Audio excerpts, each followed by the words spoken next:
This is Enjoy It While It Lasts, and I'm your host, Herman Faust. Today I bring you the life interview of my sister, Latricia Smallwood. My sister and I did not grow up in the same household, and we didn't even see each other very much for most of our lives. It took us being adults to start to form a closer relationship. In today's interview, we talk about our family dynamic and what we thought about each other growing up. And she reveals to me a lot of the things about her life, what her life was like growing up that I never knew about. Tricia also shares her passion for music, her time in a party lifestyle, and its abrupt halt once she became pregnant. Today, my sister also tells several stories from her life that would stand out as interesting in anyone's lives by themselves. Tricia has had a near-death experience by helping people that were in a car accident, had someone die in her arms as a teen, and witnessed turmoil inside her home at a very young age. Oh yeah, quick side note. You're gonna hear lots of clicking. That is her dog that she had just gotten that was very excited to be around us. We had to keep it with us because the other choice was to put him either in another room or outside, and in both cases his barking was going to be picked up way more on the mic than the clicks of his feet. But hope it doesn't bother you too much. Enjoy getting to know my sister from another mother, Latricia Smallwood. I like to start at the start here, so my first question to you is, what are some of your earliest memories in life? Like, what are whether it be a single memory or just like, what do you remember about your home very early on? Okay, so I guess one of my first memories is like making a cake with my mom for a birthday party. I have a good one of that. I have a pretty good one of reading those old books that came with the CD from back in our day. Like, I think it was an Aladdin book, if I can remember correctly, and the CD would play the book, and like read it to you, and you'd like turn the page and make like little noises and shit. And I remember that. I like that a lot. I was never a big reader, so that's kind of how she got me to do it and get me into it. Kind of like a storytelling issue with all the voices and stuff. Would you say that kind of summarized what a lot of what your feeling of your early home life would be like? Where you feel like you were lots of involvement with parental involvement and like trying to encourage to help you grow, or? I have all right, we'll just go ahead and start unwrapping it. So I have ADHD that I just got diagnosed about, I don't know, a year and a half ago. But I already kind of knew what was going on before I went through the steps of it. And a lot of that is like compartmentalizing your brain. And it depends on your mood, kind of what you can remember. So I got some dark memories that I definitely got in there too, from my childhood, from the beginning of it. I mean, I remember a car wreck when I was like 3 years old, and I was sitting on my knees and like flew through the floorboard. And that's like vivid. I can call that one up. I remember my parents walking in with my dad having a gun to my mom's head, and I was like 5, so there are different things that definitely form you quickly as a child. Yeah. That you don't realize is forming you, that you hide away and then come up later. Overall, do you feel like there was a lot of chaos, or do you feel like there are some things that stood out, but generally you had a stable place? I mean, our bills were paid. We had food on the table. We never went hungry. If that's what you call stable, then yeah, it was good and stable. It sounds like that's not what you would call stable, though. Well, I mean, you get older and you start realizing that a lot of your mentality is where you draw your stability from. You know what I mean? Mentally stable? No, definitely not. There was a lot of chaos growing up, for sure. It died down for I want to say about 5 or 6. Once we got there, it was stable. What do you feel like was the change around that time? Mom and Dad split. Okay. They got a divorce. So it's not what you feel like is a very clear.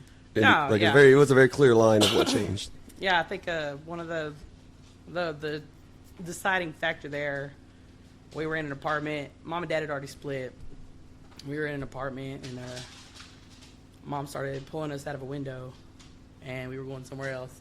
And I heard Dad at the door, you know, trying to come get us and stuff. And the system, as far as like separating and stuff, you don't realize how much it impacts your kids. And I can go ahead. I feel like I can speak on that because I've also been divorced, and I have a child that's been through a divorce too. And having that experience myself, my number one goal was to not have that same issue with her. And then once the divorce and stuff came up, it was make sure it's as smooth and transitional and cooperational on both parts as possible. You know, but once you let your emotions and stuff get involved into that, it crumbles. It all crumbles. I feel like right off the bat, there's several different things that Oh yeah. I might want to come back to. I'm not sure how deep into each one of them we want to get right away, but I'm going to follow what you brought up. I guess you brought up a lot of chaos, and the one that you said specifically of our father, holding the gun to your mother's head. Like, I guess, can you walk me through what you remember experiencing? So I don't remember getting up out of bed. Like, even thinking about the moment, it feels like a dream kind of when you look back on it, you know? And you walk into the living room, and it was just happening. You know what I'm saying? And I screamed. I remember screaming. I remember being like, no. And I remember grabbing, I can't remember if I grabbed Dad's leg or Mom's leg, but I grabbed one of them. And, you know, gun got put down, things got put up, and it was like instantly halted. Like, I feel like they had more of a realization of the impact of what was going on, and I feel like that was honestly one of the final straws of them realizing like this had to chill. You know, this had to be separate. This had to get away from each other type of thing. So that was towards the end of the relationship. That was within the year of them splitting for sure. A lot of it didn't get brought to my attention until that kind of happened. That was kind of my eye-opener that, oh, shit, there are actually problems going on. You know, they're not happy mom and dad, you know what I mean? Things like that. Before that, we really didn't even notice. You still kind of, as a little kid, just saw mom and dad and just assumed everything's good. Exactly, yeah, for sure. And then I was 4 or 5 at the time. Okay. And Jesse was, that's my younger brother, our younger brother, he was 3. 2.5, 3 at that point, and he was still in the room, so he had no kind of idea what was going on with that. And then one day Dad was at work and we moved out, and that was kind of where everything kind of shifted. You know what I mean? So there was no warning about the move coming. Like, it was all that was also very hell no. Mom called my grandmother, her mother, my maternal grandmother, and said popcorn on the phone. Which is still talked about to this day at random points from both of them. I've heard the story from both sides, from Mom and Dad's side. They were fighting or something, and my mother called her mother and said popcorn on the phone and hung up the phone. And that was like a secret word that they had already like planned out before. And there's a lot of underlying to that now that I've gotten older, I can see the cause and effect of how it led up to those points, you know? Because I've asked. I've been like, look, this is some shit I dug up in therapy, and I need to know what's going on, you know? And I was going to ask if any of this has been, if you've discussed any of this as an adult or since. Yeah, for sure, yeah. With like 2 people, you know, but my grandmother showed up with like my uncle and a whole bunch of people, and they got us in the car and they left, and we went to her house, and they moved him out the next day when Dad was at work, and we kind of hopped around for a little bit to random houses, and Dad moved back to Dallas. We were living in Waco. Dad moved back to Dallas, and after everything kind of calmed down, it took about 2-3 months of chaos of them fighting back and forth and who was going to get kids and what was all going to go down, you know.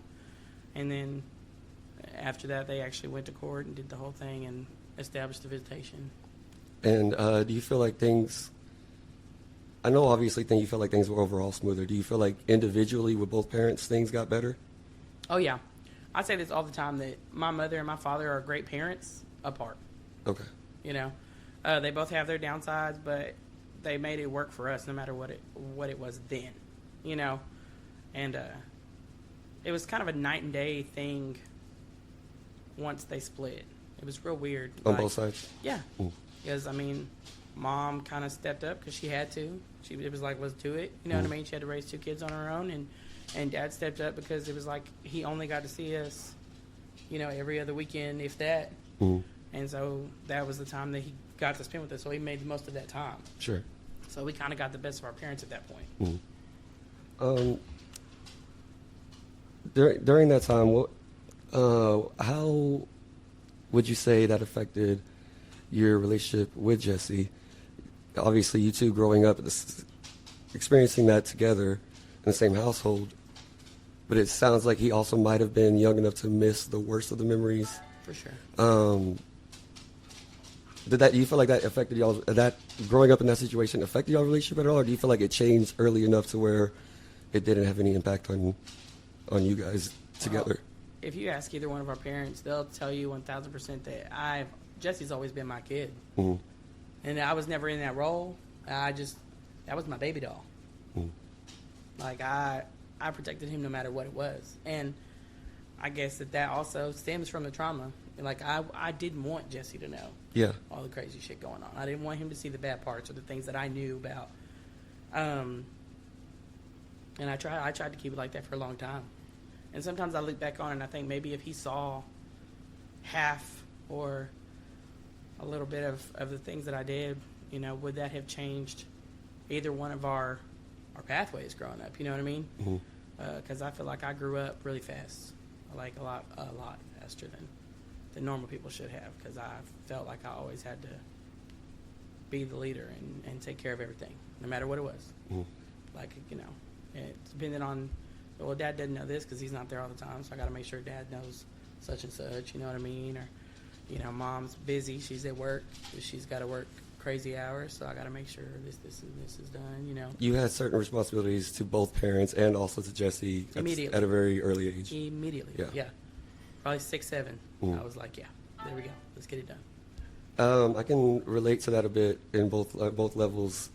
Having similar experiences with my role with Samuel in our household, especially the fact, a big one being the age difference is pretty much the same, and there's a certain line too of things changing kind of before. The same way where he doesn't remember all the same things I remember. He's still young. And it definitely changed the way both of us happen to grow up. The reason I'm bringing this part up is to ask that part I do feel like has affected me and Samuel as adults. It's not that we don't have a relationship or a good relationship, but I think it definitely affects at times our relationship. Do you feel how you see each other? Yeah. Do you feel like you have that as well? Yeah, I feel like I'm not necessarily like I know best, like listen to me, but sometimes, like I feel like, you still have that I've seen the older sibling. Yeah, like I mean, I think that's with a lot of people, they can relate to that, you know what I mean? Like the older one kind of got, and I mean, parents are going to disagree or whatever, but the older one kind of got the rough patch of both parents, you know what I mean? We did, like we got the best and the worst of our parents. We're the first time kid, like we might have got the most love for a little while before the other one came along, but we also got the, oh shit, I have no idea what I'm doing, and I'm learning too, you know what I mean? And I tell that to my daughter to this day. I'm like, you changed my life. You changed my way of thinking. You think, the things I do every day are for you, but mom's still learning, and I'll tell her that in a heartbeat, and that never was my childhood. I feel like our parents felt like they had to be, like, I know everything. You know what I mean? Yeah. And so with me, growing up in that kind of mentality, it was kind of like me too. Like, oh yeah, I got this. I got to know what to do. I got to know what if something happens. Like, what am I supposed to do? It was hard for you to ever admit you were wrong too. I'm assuming with that. That's still to this day. Yeah. My husband will tell you that 100 times. Yeah. Like, if I'm wrong, like I'm like, yeah, you knew what I meant though. Like, you have to find some type of way where I wasn't that wrong. I'm still right, a little bit right. Yeah. Right. Yeah. Since this is a little bit weird, just because. I guess to expand, I don't know how to word this question now to you specifically, but what other siblings outside of your household did you have? I know you obviously, I'm your brother, so I know about me. I seem to recall at least one from your mom's side. Am I crazy here? Am I imagining? So I only had, there was you, and you had different mom, and then, I'm not gonna say Samuel's a sibling, but I kind of put him there. Yeah, I put him there mentally as a kid for sure. Like that's a brother. I Yeah. don't know him, but he's cool. You know, and then there was me, and then there was Jesse, and that was it. You know, but we had five of us. Wait, 1, 2. You know what? The 3. person I'm thinking of, I'm pretty sure that was a cousin. Who? A girl. Bree? Maybe, but it was an older. It was older because I had assumed that maybe you had an old sibling, but like from a different. But maybe I'm completely imagining that part anyway. Well, so I'm sorry to interrupt that part. No, you're good. So it was a weird conundrum because on Dad's side, I was the youngest girl out of all the cousins and stuff, you know. And then on my mother's side, I was the oldest out of all the grandkids, and it was literally like 2 roles depending on what house I was in, you know. I had 4, at least 4. I'm really Brittany, Kimberly, Brown. Okay. I had 3 cousins on my mom's side, and then me and Jesse. So there was 5 of us all together. But I was always in that same role that I was in my own house. We went to Nana's a lot while Mom was working, or you know, if something came up or whatever. Yeah. We were at Nana's house, and then all the other cousins would show up too, and she always had us over there during the summers and stuff. Were they very sibling-like, I guess? Oh yeah, 1,000%. And so we were close. Yeah. Like inseparable. Like we knew each other's thoughts and stuff, you know. And you get older and you separate, you know, this stuff going on. Life happens. Life happens, and you're grown and you get married and you have your own thing going on, and it's crazy to think about like how much time you spent together with those people every single day. And now, like, I probably couldn't tell you what Brittany's favorite food is anymore. Yeah. You know what I mean? So I guess what would you say your perception of our relationship was growing up? Like, all right, here we go. I mean, because you have on the one hand, you talked about being the oldest sibling, but you have this older sibling that comes around sometimes. That's kind of like so. For sure. So I was very aware of a lot of things growing up that I could deduce. You know, that would never get said out loud, but I knew. You know what I mean? I idolized the shit out of you growing up. And I don't know how much you knew about that, but like, I wanted the closeness with us so bad. It was unreal. Like, because I knew that you knew the shit that I went through. If that makes any sense at all. Like, it was like I instantly knew that you knew what was up because you had already been through it with that. Like, you might not have been as apparent as walking in on it. You know what I mean? But you knew somewhat of what it is, you know? Our mothers have very similar personalities. I know, like, I'm not going to get all into that on here, but they're very similar. And I knew that you also had to deal with that on a daily, too. And especially with your grandmother kind of being in the household as we would come around, too. Like, I knew you kind of had that, too. And I got vibes from you growing up that, like, I was that pesky-ass sister that you kind of didn't want to have to deal with. But you did. You know what I mean? You would deal with me, like, to be able to see your dad type thing. And I did get that a lot off of it. But I knew where I stood. You know what I mean? It wasn't that I didn't want more, because I did, but I was so young, I had no idea how to go about it. Sure. I didn't pull you to the side and be like, hey, can we be best friends? Like, here, kid, you know, we didn't have cell phones. We couldn't be like, oh, can you text me and call me, you know, and stuff like that, like kids do nowadays. But so I guess let me tell you a little bit then from my perspective at the time. It wasn't that I looked at you as, I never looked at, oh, this is my pesky little sister. It was almost just like, no, like it was because I was not picked up and around hardly ever. Right. So there was from the one hand, I did not know a lot of the things that you had through. I did not know, especially the chaos. When I came over, everything seemed like the happy household. So I got this vision of, this is my dad living with the happy family. Yep. I knew that was. And it was like, so it was, and I never saw the chaos. I never saw that. And on the other hand, it's not that I ever had I never felt like, even as a kid, I never felt like I held out against you. It wasn't that. It was more just I didn't, because I wasn't around, it just like I had fun playing with you, but it was almost like, okay, I'm playing with a little kid. Right. But I don't really have this relationship because there's enough of an age like when you're 8 and it's a 4-year-old, right. It's like, oh, well, that's a little kid to me. Yeah. And again, since I'm all around once every 2 or 3 months maybe, it never really felt like a sibling Right. at the time. Yeah. Especially when you So have another sibling in the house. Right. So Especially you have that bond. Yeah, like so it felt very different, obviously, than Samuel. Right. And then by the time Jesse was born, there was even a bigger age gap, and Yeah, at that that's like time, 6-7 years, I was yeah. I came around even less, and then there was a time where I stopped getting picked up at all and stopped getting talked to at all for several years. That was the chaos, yeah. And then so at that point, I get to be like a teenager where there's just like no built-up relationship at all. Sure. And it hasn't been until us as adults trying to reach out to each other and try to form it on our own. Right, for sure. But I can see from you how you would feel that way, and that's what you felt about me. I'm very surprised to hear about the idolizing part, especially because I wasn't around that much. I think it's just, I don't know, man, that's your big brother. It's just, yes. I think that's built into you as a kid, you know what I mean? Like, you idolize your big brother, you idolize your older siblings. It's just something that's there, you know what I mean? And I will say that, like, I don't have, and I feel like you probably remember a lot more of our memories as children than I do.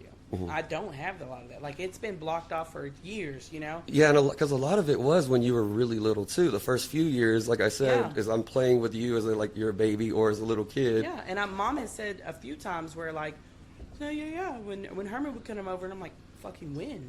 You know what I mean? And I say that, I'm like, by the time you were 5 or 6, I wouldn't be over hardly ever. And because by that time you were split. separated, yeah, there would also be less time where we would be over at the same time. Exactly, yeah. So that made it just naturally very and as kids, we have no power over that. So right, it was so like, you're just going with the flow. Yeah. I guess just to kind of wrap up a little bit more about your home life, your childhood, I wanted to ask, because I'm going to ask later about your own. You brought up a little bit about your own ideas of parenting, especially in the experiencing of what you experienced going as a kid from a divorce, and what you wanted to shelter your own kids from experiencing. And I'll get into a little bit more of that later. But also, the last kind of bit about that I wanted to ask is, what would you say how were you disciplined? Was it consistent your whole life? After the chaos in the early part, do you feel like you had consistent rules? Do you feel like there was a goal? Like as you were being raised, it was like it was with a system. You know what I mean? Does that make sense? Yeah. I feel like Mom just had the expectation. Mm-hmm. That's just what it was. Like, I have a job to do, and you have a job to do, and your job is school. You will go to school, and you will get it done. I threw myself into a lot of stuff as a kid. I threw myself. The first time I started going to church was on my own. I wanted to go to church. Mm. I had it set up through a friend at school for them to come pick me up in a van at the house, so I could go to Wednesday nights. You know, we didn't do the whole church thing really. Like, we were a Christian home. We had the basics. Were you drawn to church because of the religious aspect as a kid, or Not as a yeah. was just friends? It was something to do. Okay. Yeah, it was something to do. But I ended up getting baptized and saved when I was when I was younger, when I was 12. So I mean, it took. You know what I mean? It doesn't matter how you get there. You know, I've always said that too. It doesn't matter what brings you to Him as long as you get there. And then I threw myself into like 1,000 sports. I threw myself in a band. I threw myself in anything you could possibly get into. I wanted to be busy. I wanted something to do. I did not want to stay, and I'm still like that to this day. I don't want to be at the house. You're kind of already naturally shifting to like what my next line of things was about to be. Like, what was kind of school life like? And yeah. So you was that to get away from home specifically? No, man, I was just bored. But I don't know, because you say it's even like that now though, and I don't. I think it's the ADHD that I wasn't diagnosed with. Honestly, like I can't be bored. Uh-huh. I will do something. You know what I mean? And Mom was kind of on some stuff like, as long as it's free and you got your rides, you're good. You know what I mean? Go get it. You know what I mean? And take Jesse with you. You know, most of the time, like when I go to church, Jesse came too. You know what I mean? And I think that actually had a really good effect on his life and stuff too. But it was more of just like just an activity at the time. I don't know how much you know about all this, but like I mess with Mom and Dad all the time. I say, y'all split when I was 5, right? And then well, she was pregnant when she had me, so they got together when I was 0, right? And then they split when I was 5, and then they got back together when I was 10, and then they split when I was 15 again. And then there's a whole other thing. They ended up we also getting have together when I was getting married one time. Like every 5 years, they had a pattern. You know? we also have that in common with which I will get to in a little bit about my mother and our father getting back together at different stages. It's nuts because He just seemed to go back and forth. Well, at least a couple of times. My mom did that too. It's weird. I was like, I don't know what y'all got with this whole going back to the last one or doing your round of your draft picks or something. But yeah, it just happened like that, you know. And I wanted to be like just to do something, you know. I wanted mom to be proud and not have to worry about it. That mentality set in very young too. Like I wanted her to not ever have to worry about me. Since you brought it up, and that's one of the things you said stuck, I feel like I'll just go ahead and ask about this now. I feel it sounds like at least that you still do take religion very seriously. I would say yes, 1,000%. So as of right now, I'm not going to a church. I had a horrible experience, and I'm still looking for a new one. But you care to expound upon that, though? I'm not going to name names, but Jesus knows. Anyway, we were going to this church. Like I said, I've gone to church on and off my whole life. I went to church when I was younger. I got baptized. I went to church through middle school. I didn't go to church as much in high school just because I was always doing something. I was always busy. Like there wasn't the time of that when the church would be open, you know. And then after that, I had a period where I didn't go at all. The guy that I was with didn't go to church. It's hard to force on people. Sure. You know what I mean? And he was Catholic. But anyway, I'd be like, let's go to church, you know, and we did like the Easter and the Christmas thing and like maybe a New Year thing every once in a while. But it's always been a thing dear to my heart. Like, I believe that there are 1,000 times in my life, I'm not going to say, I'm sure there's more than 1,000, but at least 10 to 20 I could probably name offhand where I could have died or been messed up really bad, that something in my head, Holy Ghost, you know what I mean? Like, saved my life, 1,000%. So it's fair to say, I think, that even though whether you are going to church at any particular period of time in your life, the consistent thing is you do live your life believing and letting that be a guiding force in your life. Right. Would that be fair? Well, I think that the biggest thing with that is, and just to answer the question, I wasn't avoiding it, but we went to a church. We were going to a church faithfully, and the pastor moved, and he was the main reason we were going to that church. And that was me, my husband, and my daughter were all going to that church. We were going pretty good, like at least once a week, sometimes twice if we could. Current husband, previous husband? Skylar, yeah, my current husband. Okay. And we were going, and then we were moving. Okay, so this is more recent. I just wasn't sure at the time. Yeah, like, this was within the last year. Oh, okay. And we were moving, and the pastor was moving to Tennessee. Well, we were moving. We knew we were going to have to drive across town to go to that church anyway. And we went once while he wasn't there, and it was a whole dynamic shift. It's a political thing. I can't stand it. Like, I don't give a shit if you're the janitor or the CEO. You need to get treated equally no matter what. And it got really political at that church, and I didn't want to be a part of it because I adored the pastor that left, and he left because of some family issues. He had to go across state lines, and it's just something he had to do. So we moved here to this location on the other side of town, and we started kind of like shopping around for churches around here to try to find something new. And I can't find a church. If anybody knows of a church in Waco, Texas, that hears this podcast that's kid friendly and has a good kid program, you know. But we found a church that was a bigger church, and I've always been one to draw myself closer to a smaller church. I feel like it's more intimate and there's less BS to go along with it. But we went to a bigger church because they had a good kid program, and I was like, let's kill it, you know, let's go. And we went one day, and it was my daughter loved it. I liked the little vibe they had going on. They had like a mom group in the church. But the church was huge, again, keep that in mind. And then they invited us to come back for like a Christmas caroling thing. The kids were going to go Christmas caroling at like the nursing homes and stuff. And I was like, okay, cool, let's do that. So we went in there, and it was like chaos, anarchy. Like, we didn't know where to go. Nobody would help us know where to go. We finally got there. They acted like, because I didn't sign something online that I had no idea about, even though they gave her this flyer for her to go, that she was like an inconvenience. And at that point, I wanted to leave. To them, it was just a job. Yeah, for sure. You know, I get it. And like, but they don't understand in that moment, though. Like, that's the effect very that it was having off-putting. on her, because I can take anything in the entire world. Yeah. Like, I'm pretty good at this stuff. You know what I mean? I let it roll off my back. Like, I can cut you pretty deep. But she is like, my daughter is like the most innocent thing in the entire world. Like, she is so nice. She doesn't even realize when people are being mean to her half the time. But Mama Bear does, you know? So I kind of left it alone because she still wanted to go. Because I asked her, I was like, do you still want to go to this? She's like, yes, I do. I said, okay, cool. We'll go. We got there for them to sing. And I understand my daughter's gorgeous, but they brought her to the front of the kids because she can sing. And they knew this. And they brought her to the front of the kids, and then they were like, go hug the old folks and tell them about your life. And she was already around no one she knew. Yeah. Except me in the back, right? And she looks at me, and one of the like little church ladies like snapped her fingers at my kid and like pointed to the front. And she lost her shit. She just started bawling. She was having full anxiety attack. Yeah.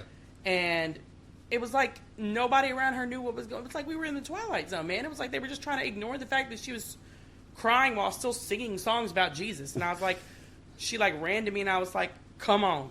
Yeah. Like that. Well, what's wrong? No. Now you want to see what's wrong. Like, she's been crying for 10 minutes. Like, no. Because like I'll fuck shit up in here. You know, and these old people don't need to see that. So let's go. And like I had to, you know, talk her through it, and it was just, I know it took her a step back, you know what I mean? Because she goes there for God, she goes there for Jesus, she wants to learn about it, and she doesn't know as in depth as of what everything is going on, you know what I mean? And she's thinking she's singing songs for Jesus' birthday, you know what I mean? And now she's having all of a a sudden, full-on anxiety attack because she's been put on the spot. And I'm being told to hug these people I don't know, and I'm being snapped and screamed at, so I'm wrong for not knowing how to do it. Right, perform, monkey, yeah.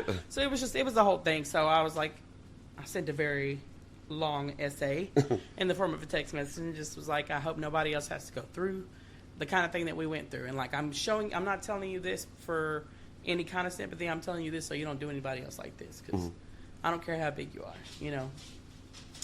And so yeah, at that point I've still been kind of looking, but it's been a thing.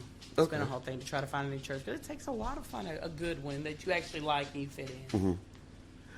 I am not religious, so I can't relate to the struggle of trying to find a church. But I can relate just the idea. I know knowing of having to visit several, and I used to go to church, and so I also, the most negative experience I ever had was also at a big church as well. It wasn't like super dramatic or anything, but I always feel like those are just like the most obvious, like, oh, we're here for money. Yeah, I feel like they lose sight. Like they're here for money grab. Yeah. Like, that's not why we're here. What else? So religion stuck is when you were trying to fill your time and make sure you're never bored. What else would you say was you found that you became a big part of your life as you're joining different things? And I love music. I love music more than, besides, you know, my family. That's it. Like, I would like to say I'm well versed. I listen to anything you put on. I will listen to it. I will judge the crap out of it, but I'll listen to it. You know, that was my first tattoo. It said "Music is life." You know what I mean? Like, I was in orchestra. When you first joined, did you already go into it knowing it, or did you find it?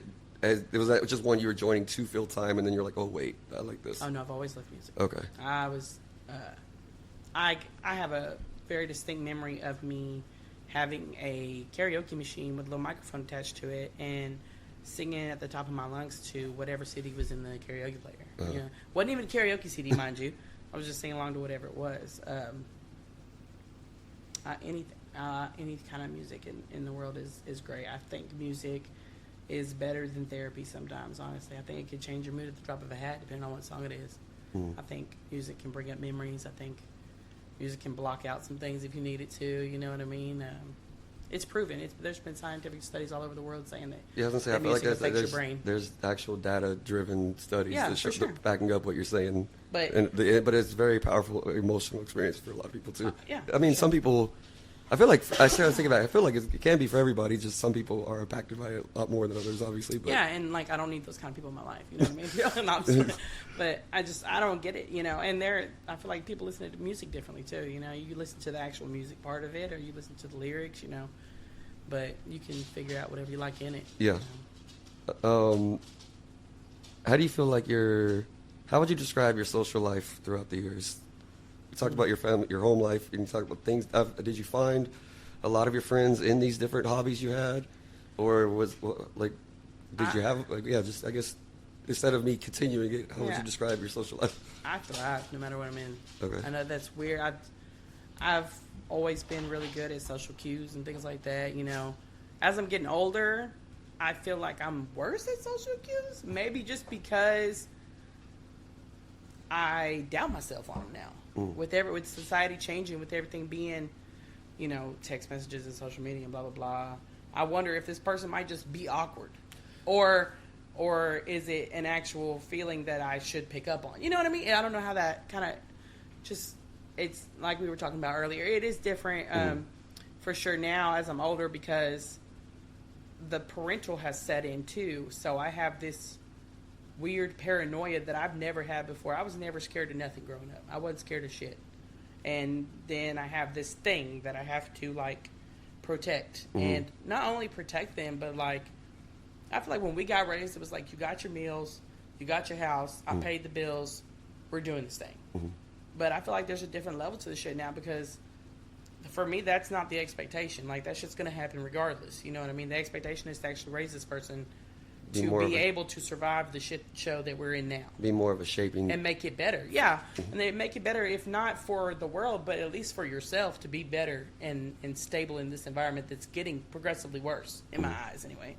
But I've always been a social butterfly. It doesn't matter what room I walk into. I'm going to find somebody, I'm going to talk to them, and you're going to like it, or, you know, I'll just be like, cool, don't want to talk to you no more, you know, but...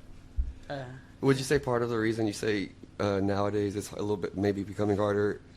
I think maybe for me, I feel this way, so I want to see if you feel the same way, that it almost feels like a lot more people just don't want to be bothered no matter what the situation is. Even in a situation where you might expect people to be more social, they only want to be social to the couple of people they know very intimately, but nobody wants to...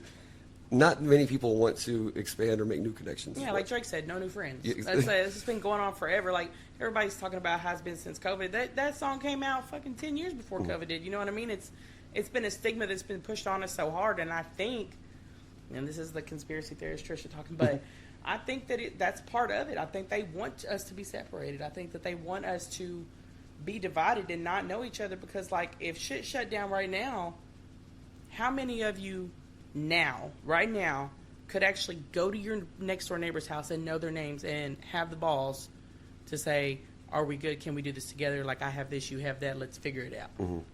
I'm guessing now at least half of you won't fucking know your neighbor's name. I think it's a lot less than half even. Like, you might be scared enough to go talk to them and ask for help, yeah, but you don't know their names. You might not even wave at them when you see them next door. You know what I mean? But that comes with the separation, you know. And I think just taking it back a little bit, 20 years ago,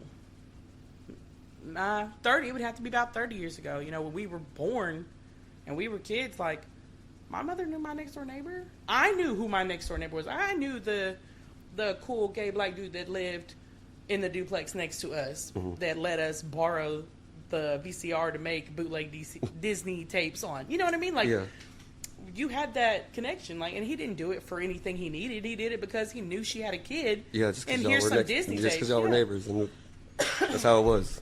That's how it was, man. And I knew my grandpa when I would go to my grandparents' house. I played with her two next door neighbor kids. I knew the girl on the left side, and I knew the girl on the right side. The girl on the right side was my best friend up until second grade when she moved to California. It was a whole thing. I cried over that girl. I still, every once in a while, will look on Facebook and see if I can still find her. But she probably married now. She got a different last name and stuff. But anyway, yeah, you knew your neighbors. Like, they would trade out food and stuff like that. And we don't have that anymore. And I think that's a issue that needs to be addressed. Like, go meet your neighbor. Like, what are they going to do? Tell you to fuck off? Cool. You didn't know him before anyway. It's no skin off your back now. You know what I mean? Like, go say what's up. I think people are a lot more scared of rejection nowadays too, and I think that kind of goes with the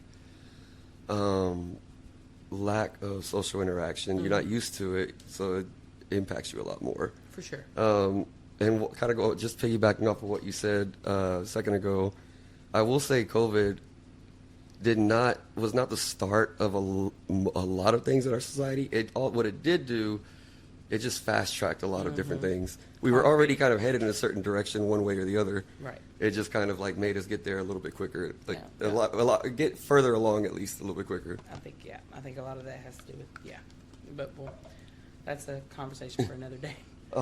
If you ever do one on conspiracy theorists, I got you. I think you and Samuel could have a lot of conversations about that. I might get y'all about talking about different things. Yeah, for sure.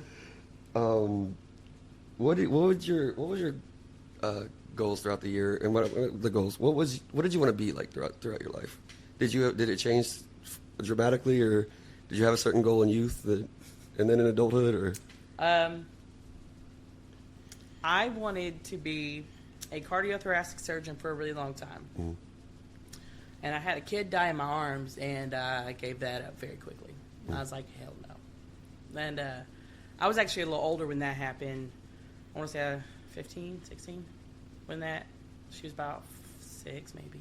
I didn't know her, you know. I've always been in random... How were you in that situation? Yeah, I'm about to say, I've always been put in like horrible situations, and I deal with them very well, and then have, you know, crazy emotional breakdowns right afterwards. But this situation, she was already dying. I was actually at a friend's house with their mother, and we were at a Chili's, and she was dying. Like, she was dying. It wasn't like a traumatic, like, oh, she's choking type shit or nothing like that. Like, she was already real sickly, and she was, like, on an oxygen tank and stuff like that, and her mother was with her, and they were eating at the damn Chili's, man, and she started dying, and this particular friend I was with, her mother was taking us to church on a Wednesday night, and we went to go eat before we go to church, because church didn't start till like 7, so she go get us, we go eat, we go to church, and the little girl kind of just like closed her eyes, and it looked like she was asleep, you know, and then mom started screaming, and I can't remember her and mama's name. Brianna's mama stood up, Michelle, I think, and grabbed this mom, you know what I mean? And about that time I stood up, and it was like a crazy reaction, because I don't remember seeing her falling, the little girl falling over, but I like grabbed her as she was falling, and she just kind of looked at me and then closed her eyes, and I knew nothing about her. I don't know her from Adam, but I knew right then that was it, that I could never watch nobody take their last breath like that in front of me again. That's also very different, because that's not a situation where that's even a possibility in your mind. Right. You're out eating dinner. And I've had horrible shit like that happen to me all the time. Weird stuff that, like, you don't see coming. But I was driving home one night, and Becca was little. Me and my ex-husband had just separated, and I had a really good friend, and his wife actually worked with me at the time. I knew him, Johnny and Amber. I've known them for years and years and years. I'd known him for about 5 years at this point. And Amber and me worked different shifts. I was actually her general manager, and she was one of my shifts. And she would get off at 3, and I would still be at work. So she would take my daughter to her house, and then I would get off of work and go pick her up and come home. She would babysit essentially for me for like 4 hours, 5 days a week. She was just cool like that. She did it for free. And she knew I was struggling. I was trying to figure it all out. But they live in Hubbard, which is like a 20, 30, sometimes 40-minute drive, depending on what you're going through, you know. And one night I went out there to go pick her up, and she was already asleep, thank you, God. And I put her in the back seat, and I want to say she was maybe 6 months old. And I was coming home, and there was this car, like, turned over. And this is like a country road, okay? It's technically a highway. I think it's called 131 or something like that. Anyway, it's turned sideways, and there's people just fucking waving me down, right? And there's another car with no lights, and that's what they were standing in front of. So I pulled over to the side of the road, and I got out the car, and I was like, "What happened?" And she said the van had hit a deer, and it fucked them all up and had them sideways in a ditch, and they had no signal, and they were just trying to get the other car that it had slammed into. For when they hit the brakes, they slammed into the back of it off of the road because they couldn't get it to start to get up again because the engine was fucked. So they were trying to get it off the road so they could clear the roadways and get the cops there. Yeah. And I was like, all right, bet. And like I said, I was parked on the side of the road, and I was walking towards the car to go help them push it. And the dude said, holy shit, he's not braking. And I turn around, I see the car coming, and I turn around as fast as I can, and I just put my body against my rear window where my daughter is. Yeah. Like, literally trying to go over her while the car is between me and her because the door's shut. And that fucking car, it was a truck, and he was drunk as shit. And there was an antler in the road that nobody knew because it was pitch black outside, and we were on a country road, and the fucking truck hit the antler. Or he would have smashed the car, and I probably would have died. But he hit the antler, and he went off in the ditch, and he flipped his car like 4 fucking times, and it was one of the craziest shit I've ever seen in my life. And he hit the car so hard that the car was now in the ditch. We didn't have to fucking push that shit no more. Yeah. And he was in the complete opposite ditch, and Did any of those... I was like, how the fuck did this even go? Because anyway, if he wouldn't have hit the antler, it would have just kind of went like this. Yeah. But when he hit the antler, it popped the tire up just enough to where he hit the car and came up and flipped. And so, yeah, I had to pull that drunk-ass man out of his truck while he was unconscious because the truck was on fire, and get him on the ground. And then I had to get in my car, which was the only running vehicle at that point now, and drive to the Dr. Pepper light, which was probably about a mile down, and call the cops because nobody had fucking signal, and get them there. Was any of those people trying to push the car hit when the... No, we all got out the way. That, like I said, everybody They saw it lived. quick enough to dodge? Everybody lived, and all the man kept saying was, I just bought this fucking truck. He couldn't tell me his name. He couldn't tell me anything about himself. I could smell the alcohol everywhere, and all he just kept saying was, I just bought this fucking truck. And I said, dude, you're alive. You probably shouldn't be. And you said you put him... It's one thing to pull him out of his truck, which is also crazy in and of itself. But you said you didn't put him in your vehicle? No, I did not. Oh, I put him on the side of the road. No, hell no, he wouldn't go in my fucking vehicle. I thought that's what you said. Okay. I'm nice. I'm not fucking that nice. But yeah. No, I pulled him out and put him away from his vehicle that was on fire. Okay. And then you got in and you took... Okay. And then I got in my vehicle and got the hell out of Dodge and called the cops and waited for them to know exactly where it was. And then once they let me know they were on the way, and I told them what was up and then left because at that point I was shaking and my adrenaline was pushing so hard, and the one thing I could think about was just getting my daughter out of that situation, you know. So if that first thing you described made you stop wanting to be a surgeon, did that one make you stop wanting to be a roadside tow truck? It has. I've always thought about being a paramedic. Honestly, to this day, I think I could probably do it. It's just the thing about seeing the kids die, you know. I think I'd be better at being a paramedic because I'm level-headed in a horrible situation. But as far as the surgery goes, I don't want to take someone that is breathing and then have them not breathe and me be the one thing they could have. Yeah, I understand I could still save their life and make their life more enjoyable, but, you know, the heart is a funny thing. You don't want to ever be in a position where you feel like it was your fault. Right, exactly. Yeah, and in a paramedic situation, like, the situation's already fire. You know what I mean? Like, you're either going to make it better or you're not doing any damage most of the time from what the fuck is going on. Yeah. You know? Yeah, I can see that. I can see what you're saying. You're never going to feel, at the very least, you're going to be able to always tell yourself, I did my best in the worst case scenario. Right. I didn't make it worse. Right. Yeah, for sure. And at that point, I wanted to be I wanted to be Michael Jackson's defense lawyer. Okay. And I know that's very crazy, specific. and that's going to get me hated a lot there, but he's dead now, so y'all can eat a dick. And I cried the day he died because not only did my boy die, but, you know, my fucking dream died. Because I knew how to get him off, but, and prove all these people wrong. So did those little boys know how to get him off. Anyway,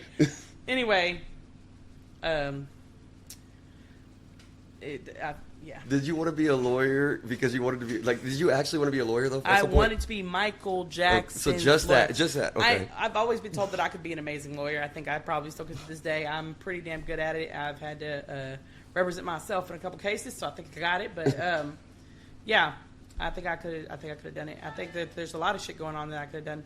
But now, nowadays I'm glad I didn't, because shit, I would hate to be a fucking celebrity defense lawyer right now. Because 99.9% of the time, these motherfuckers need to go to prison. And I wouldn't want to be on the other side of them not going to prison when I know my boy done did this. You know what I mean? And take it as idolization if you want. But I guess Michael Jackson's music hypnotized me enough for me to think, like, he could have done that shit. You know? Ain't no way he did that shit. You know? But so besides denial, what other vices have you struggled with in your life? The never thinking I'm ever wrong. I've had a lot of, like, I know a lot of random trivia facts. I know a lot of horrible random facts that nobody's ever going to know, because I feel like for some reason I'm going to need them one day, and I just, when somebody says something that I know is not right, it's like my goal in life, even if I've never met you before, to tell you that you're a fucking liar. And that's probably my worst vice. I've done every drug besides heroin that you could probably think of. Just because I'm weird and I wanted to try it and see what was up. Thank you, God, for never letting me get crazy addicted to anything. That's a slippery slope in itself. But did you ever feel like that? Any of them got to a point where you felt like they were a vice in any way, or do you feel like it was always just I'm gonna try it out, and it was just like chilling? Well, we're on a podcast and I don't want to be copyrighted, but cocaine is a hell of a drug. Okay, and it was more of me spending too much fucking money on cocaine. Okay. But I had an amazing job, and I had way too much money in my pocket. You never felt like you never got to a point anywhere where you felt like it was like hurting your life or style, what you were doing. Yeah, probably. Or when you say you spent too much money, did it get like real too much? Like no, I've always made sure my bills are paid no matter what. I never let it get nothing like that. The only vice that it kind of, my big thing was, like, I'm a mom now. That was my biggest thing. Like, before I had my daughter, I was the spot. Mm-hmm. Like, you came to my house, you knew what it was. Like, come on, I don't care what you're doing, dude. Like, bring your ass. Like, there's some for me, there's some for you, there's some for everybody here. And you can crash here. Whatever you do is on your own business. And I lived that life for 8 years. And it wasn't that I necessarily ever had a specific drug that I got addicted to or anything like that. Like, I love weed. Mm. I've never had an issue with marijuana. If Texas would hurry the fuck up and get their shit together, which I know never will happen, It will. It'll be one of the last states. We'll be fucking 65, and it'll be on our, Social Security checks that are gone and shit like that. But anyway, yeah, that was another way that I kind of knew about my mental thing, my ADHD, because like, I'm not trying to get all graphic on your thing, but you know what uppers do to you. Mm-hmm. And they didn't do that shit to me. Like, everybody else wanted to go run a fucking mile, and I was like, oh, dude, we could just chill and like hang out, And I was that person that would smoke a blunt and clean my whole fucking house and jam out. Mm-hmm. And other people wanted to veg out on the couch and not fucking move. And I was still that laughy. I got the laughy from it, but I was productive. Yeah. It didn't matter what the fuck I was doing in my life. I was a functioning addict. Mm. And I didn't have a certain thing I was doing. I was functioning addict on anything I did. You just needed some type of buzz. It wasn't any specific buzz, but you needed something to just... I was always high. I just didn't know what the fuck I was on that day. You just needed some extra stimulation. Yeah. Mm-hmm. No matter, but you never got to the point where... I guess that's kind of, in a way, its own addiction, even though it's not... It was the addiction of itself, of being addicted. Yeah. It was something going on all the time. I was high in some kind of way. And, you put yourselves in these shitty situations where you don't have a decent home of what you're dealing with. And at that point I was, me and my ex-husband probably shouldn't have been together more than a year. Mm. And we were together like almost 10. And it was because we were always fucked up. One of us was always high, if not both of us, you know what I mean? Whether it be drunk or smoking weed or something like that. Yeah. And we would blame the fights or the issues off on one of us being fucked up. And we'd let it roll off. Kind of excuse it away. Yeah. And we, It's not us. it's not us. It's because you were high and you forgot to do that shit. Yeah. Or, you know what I mean? Whatever, you know. And then I found out I was pregnant, and thank God at the time I wasn't doing any hard drugs when I found out. But I found out I was pregnant, so I quit cold turkey everything. Like, I didn't drink no more. I didn't smoke weed. I didn't smoke fucking cigarettes. So I was like uber sober bitch. Like, and Was that a shock to the? Was it hard? Like shock to the system, going from like just all or nothing like that? no, it really wasn't. And the doctor told me afterwards that it could have been. I could have, if I would have been doing hard drugs and did it like Sure. that, then yeah, I probably could have fucked myself. Well, I and my don't even child. mean just necessarily like withdrawal symptoms. I just mean like even mentally, you're used to this lifestyle. You're Oh used yeah, to I this. was a cunt. Yes, 1000%. I was the biggest bitch you ever met in your life. I was a general manager when I found out I was pregnant, and probably about a month in after finding out I was pregnant, I went to my area coach and said, I will not be a general manager anymore. I need you to make me an assistant. And when he said why, I said, because I will fucking burn this place down. And I meant it wholeheartedly. He knew I meant it. And so he made me an assistant throughout the rest of my pregnancy. And I rocked it. I'm an amazing assistant. I know your fucking job. So I just did that. He never took any of my pay away. He knew what was up, you know. So I did that job, and then he promoted me back to a general manager after I had my baby and got my stuff together or whatever. How long do you feel like it took you to get used to that? To what? To going cold turkey, and like before you did that last a long time? Feeling extra irritable? No, once I took the stress off myself, I felt Because like I was good. I'm assuming just pregnancy in and of itself would also add irritability, but without Well, even if you were sober even before that, I'm saying. So, like, I found out I was pregnant because I was literally smoking a cigarette and I barfed. And at the time, one of my shift managers was a really good friend of mine. Jennifer was like, I think you're fucking pregnant. And I was like, shut up. I'm probably just hungover, like, whatever, you know. And I hadn't smoked any weed that day at that point. And then I waited a little while and I was feeling fine. Everything was gravy, you know. And I went to go smoke another cigarette. And I puked again, like instantly. I'm talking like first hit puking. This is not like, oh, I smoked a whole cigarette.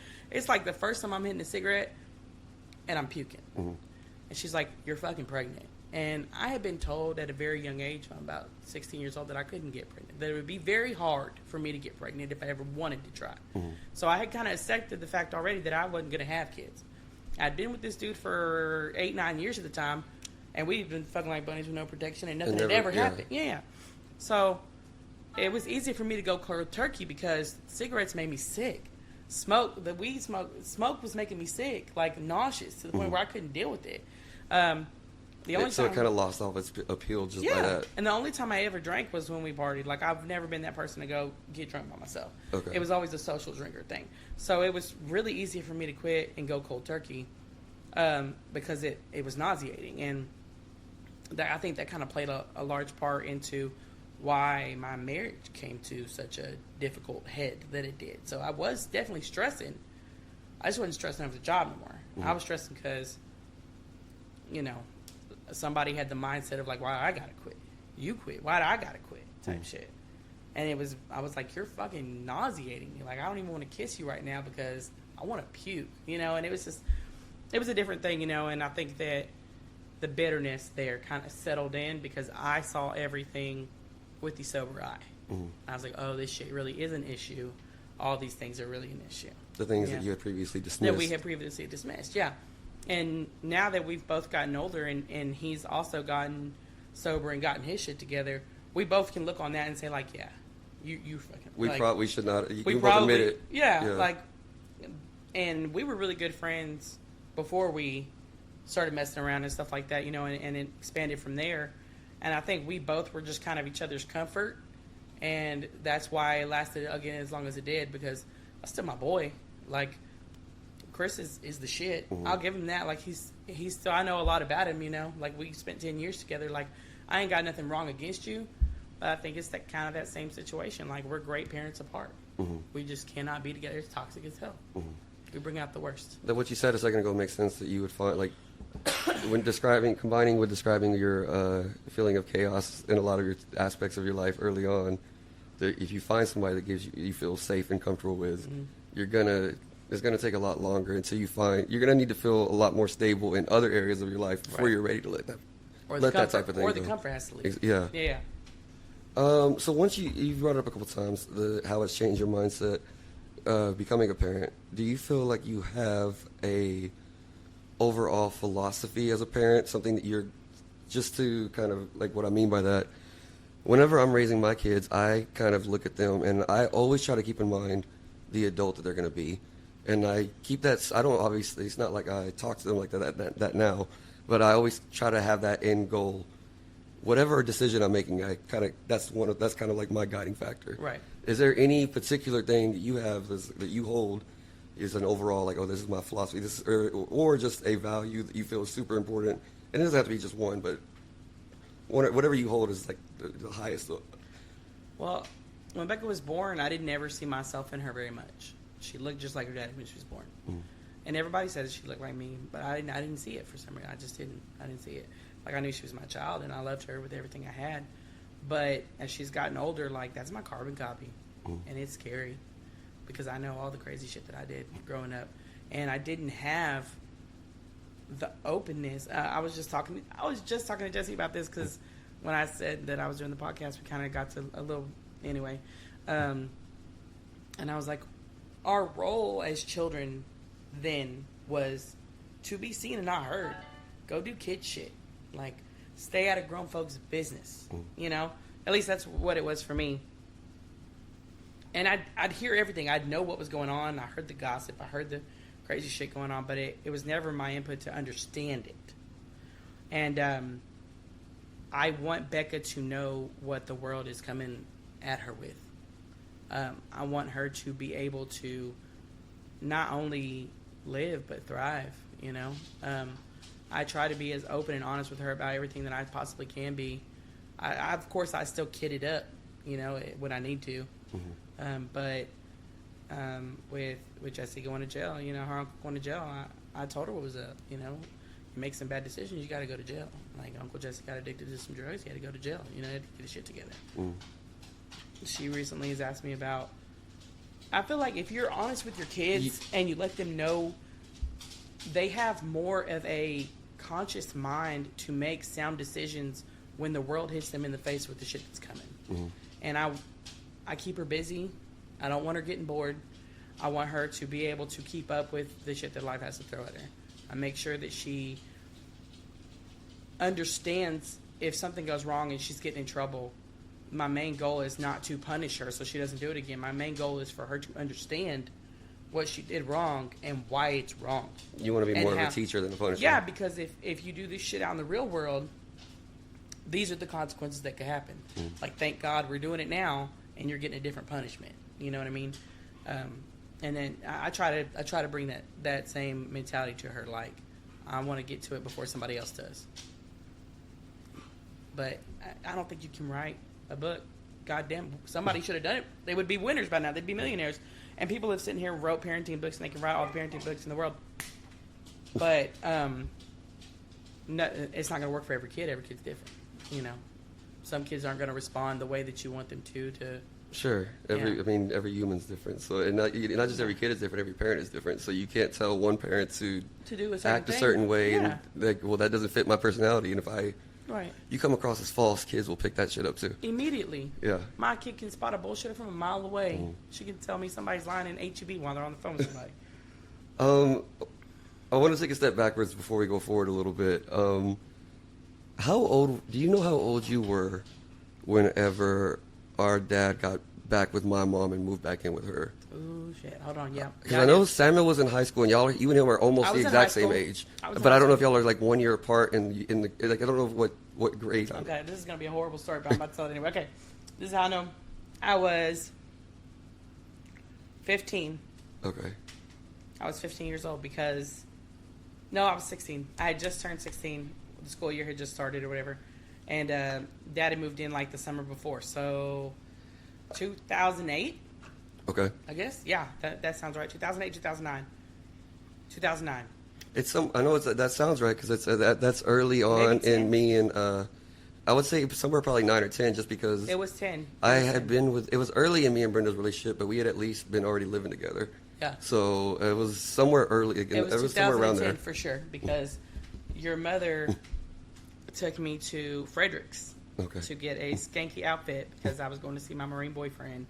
And we got up at like 5:30 in the morning on Black Friday, the day after fucking Thanksgiving, and she took me out there, and then she took me to the airport. And then, so it was weird. Like, I know your mom's not my mom. I'm not going to claim it out there like that. But if Dad was ever going to end up with anybody else, I wanted it to be Karen so fucking bad. I don't understand why. Maybe I thought maybe it would just bring us closer. I was going to ask, was maybe. it because of what you talked about with your perception of me? Maybe. Or did you, like, did But you have she was just positive such a memories good- of her? But when I say that, like, our parents were, or our mothers were so alike, like, your mom was the one. Like, she had that shit. She was going to make a fucking way. You know what I mean? And it didn't matter what she had to go through or what she had to do to make it. She was going to do it. You know what I mean? She did the Thanksgiving dinner. She had this plan for whatever it was. She went above and beyond to try to make sure that the kids, whether they were her kids or not, were good. You know what I mean? And I loved that about her. She's just, I feel like both of our parents definitely had a lot of problems, but I see a lot of that in both of our mothers. Mom at the top of the list. Like, they can have 1,000 things going on, and we could call them, and if it was something that they could get done, they would drop whatever the fuck it was doing, and they would come do it. And especially what you talked about, that figuring out life is as in our childhood, figuring out, okay, well, I got to figure out how to make it, how to take care of these kids, I got how to support them, and you get closer with your mom when you have kids. You do, I think you do, and it's either good, bad, or ugly. But I've called my mom, I don't know how many times, and been like, I'm sorry for the shit I did when I was a kid, because they say you get it back threefold or whatever it was when you get older. I guess that pretty much answers what your current relationship is with your mom. It's still very close. Oh yeah, I love my mama. We fight like cats and dogs, and I think it's just because I know her and she knows me, and we know each other's personalities, so we know when the other one is what we're getting at before we even get there. Sometimes that you can't hide that shit from your mama. What would you say it's like with our dad right now? I think in adulthood, I guess. Since I've been grown, me and Dad have gotten a lot closer, for sure. Just because, like, I can see the different aspects of what I've gotten from Mom and Dad, and Jesse got a lot of stuff from my mom, personality-wise. Like, they can't live together because they butt heads so fucking bad, because they are one and the same person sometimes in their head, and I see it in them. But me and Dad are the same way. It's nuts, because I got the OCD. I need to know if I put my remote right there on the fucking table, it better be there when I get back, type shit. You know what I mean?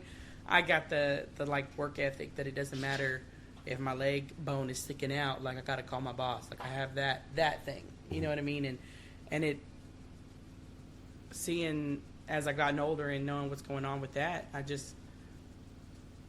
don't know, man. I guess a lot of it does have a little bit to do with you, too, that, like, I know at the end of the day, I got to take care of Mom and Dad when it comes down to it. Like, one or not both of them will be probably living with me in this house. You know what I mean? So, and that's just the mentality that's what it was. I watched Dad take care of Sally when she got real sick, right before she died, and we had Buddy there for a while too, and then my mom, and her mom and things like that. I lost all my grandparents within like a 2-year period altogether. It was real weird. It was like in high school. Yeah, I lost them all 4 of them. All at once. Yeah, it was nuts. But I watched them have to deal with not only raising the kids, and then that's kind of the situation that we're in now. Like, yeah, they're still independent, but you're raising this child, and your parents are also getting older, and you kind of have to, like, not necessarily fucking baby them, but you do have that conscience to check on them. Like, are you good? What shit you got going on? Like, Dad had a surgery, Mom had a surgery. You got to just check on them, you know what I mean? And it is a juggling act, and it's different when they're apart. Because, if Mom and Dad were together, you would get it one from the other. Yeah. You know what I'm saying? You know that they got that safety blanket there. You would have to provide. At some point, you'd still end up having to do it, but it would come later, and also in the meantime, you'd have to put in a lot less effort, right? Because they would have each other to look out for each other. Yeah, exactly. And it's crazy growing up with split up parents and trying to. It is a blessing that I still have both my parents in my life, but growing up and juggling a lot of the things, especially being grown now, like who you going to spend this holiday with so that they don't feel left out? Who you going to spend this holiday with? You know what I mean? And okay, well, I went and did this with them for Thanksgiving, so I got to make sure I go by here for Christmas or, how do you? hell So the other. if we used to always do it by just hitting multiples in the same day, like we spend a few hours at everybody's spot. Yeah. For especially like Thanksgiving, things like that. Yeah. Christmas, we try to split it up by different, like somebody Christmas Eve, somebody Christmas Day, somebody Christmas morning or evening Right, or but you're whatever. factoring in. But I was going to ask, like, what Yeah, for yeah, you, yeah. like, This is the crazy part. Like, you're factoring in your mom's family and then Brenda's family. and at certain points, we would also still stop by Dad's Right, place and then too. Dad's, yeah. So and those are like the So there'd be big three holidays. spots. We'd Yeah, be three going spots, right? bouncing. Right, And now once we had kids, we at least were able to schedule people to come to us. Right, exactly. So, Yeah. and then you got that. But growing up, it's like and then I also have the child that has her dad. Sure. So I have my two parents. That's two because they're separated. And then to factor in the fact that if which holiday is if she's going to her dad's, and I have to plan around that. Yeah. And then factor in my in-laws because I am remarried, and he usually has either one big one or two small ones, just because the grandparents factor in. I was going to ask. He still has his grandparents. I was going to ask, are his parents together? Yeah. Or is there? I'm Or not- let me ask at least this question: Does his family situation also provide? You have to go a couple houses for his spot. We have like his family, which is huge, and most of the time it's like everybody together. Okay. But then he's like I said, he still has his grandparents. So that So you it's have to usually factor that two in. things. Okay. It's like the big family and then a grandparent, his grandparents' house as well. With your ex, with your daughter's father, do y'all ever do anything like as the 3 or 4? He's married, or is he currently with? He was married. Okay, again. I he's on his second divorce right now. I guess my like, do y'all ever do anything all together with Becca too? Yeah. Or is it always split up where she's going to be at one or the other?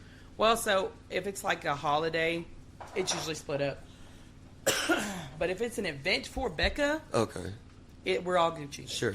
And I tell him all the time, like, his family is, and But- I think you saw it at Becca's birthday party. Yeah, that makes sense. His mom and all them were there too. Yeah. Like, they're more than welcome. And when we did the sleepover and stuff, we had two of her cousins from his side stay over. And that Like, makes sense of a way to break it down too. Like those holidays, is not, you're gonna take turn. Like Yeah. you Like, if wouldn't it's- necessarily combine families for holidays. Yeah, but Thanksgiving, like, I got to cook the damn Thanksgiving. Sure. I'm not going to combine that with their shit, too, because that's a whole nother ball game. But, yeah, if it's, like, something for Becca, like her softball games, when I tell you that we have the entire bleacher pretty much filled up with just people for my daughter there, she doesn't realize, like, yes, she might be an only child, but she doesn't realize the kind of support system that she has. And when she does, she's going to be fucking unstoppable. Well, the great thing about it is for her not to realize it. For it Yes, just to that's be what I want. Yeah. I want her to just grow up and be humble and know that people have her back. Yeah, but like I told her, like, I think you're going to do something huge in the world, and I know every parent feels like that. They want to feel like that. Yeah. But I know that, like, with the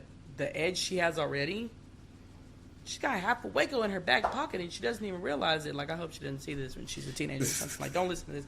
But yeah, she's got my husband's parents. She's got her daddy's parents. She's got my parents, and it's just whatever comes with that, aunts, uncles, and all that comes with it, you know.